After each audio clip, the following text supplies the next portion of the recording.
Hello dear students, आज हम लोग सेल का ओवरव्यू करने वाले हैं। तो चलिए स्टार्ट करते हैं। जैसे कि हम लोगों ने पिछली क्लासेस में ऑनियन पील सेल का और ह्यूमन चीक सेल का माइक्रोस्कोप के अंदर स्टडी किया था।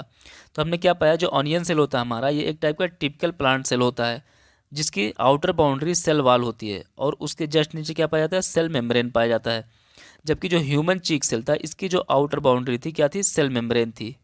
सेल मेम्ब्रेन थी। और सेल के अंदर जो होता है क्या होता है, डेंस मेम्ब्रेन बाउंड स्ट्रक्चर, जिसे हम क्या कहते हैं, न्यूक्लियस। क्या होता है, न्यूक्लियस होता है। न्यूक्लियस के अंदर क्या पाया जाता है, nucleus contain chromosome which in turn contain the genetic material, DNA. Cell के अंदर जो सेल मेम्ब्रेन होता है उसके अंदर क्या पाया जाता है, न्यूक्लियस पाया जाता है। और न्यूक्लियस के जस्ट अंदर क्या होता है, क्रोमोसोम होता है, जो क्या होता है, जेनेटिक मटेरियल होता है जिसमें। Cell that have membrane bound nuclei are called eukaryotic cell. जिस सेल के अंदर मेम्ब्रेन बाउंड न्यूक्लियाई पाया जाता है उसे हम क्या कहते हैं, यूकैरियोटिक सेल कहते हैं। That lack a membrane bound nucleus, उसे हम क्या कहते हैं, प्रोकैरियोटिक सेल। जिस सेल के अंदर मेम्ब्रेन बाउंड न्यूक्लियस नहीं पाया जाता उसे हम क्या कहते हैं, प्रोकैरियोटिक सेल कहते हैं।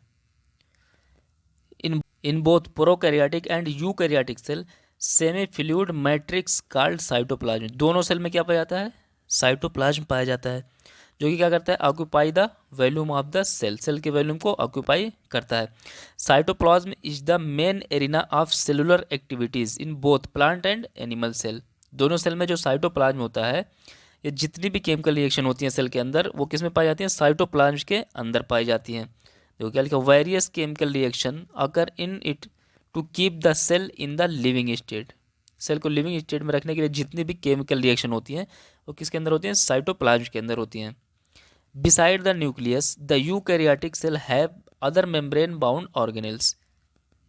Other membrane bound organelles like endoplasmic reticulum, मतलब ER, Golgi complex, lysosome, mitochondria, microbodies, vacuoles. The prokaryotic cell the prokaryotic cell lack such membrane bound organelles. Prokaryotic cell में इस तरह के मेम्ब्रेन बाउंड ऑर्गेनेल्स नहीं पाए जाते। किस में पाए जाते हैं, यूकैरियोटिक सेल में पाए जाते हैं। राइबोसोम, राइबोसोम जो होता है ये क्या होता है, नॉन मेम्ब्रेन बाउंड ऑर्गेनेल्स होता है। Ribosome are non membrane bound organelles found in all cell both prokaryotic as well as eukaryotic. दोनों में पाया जाता है।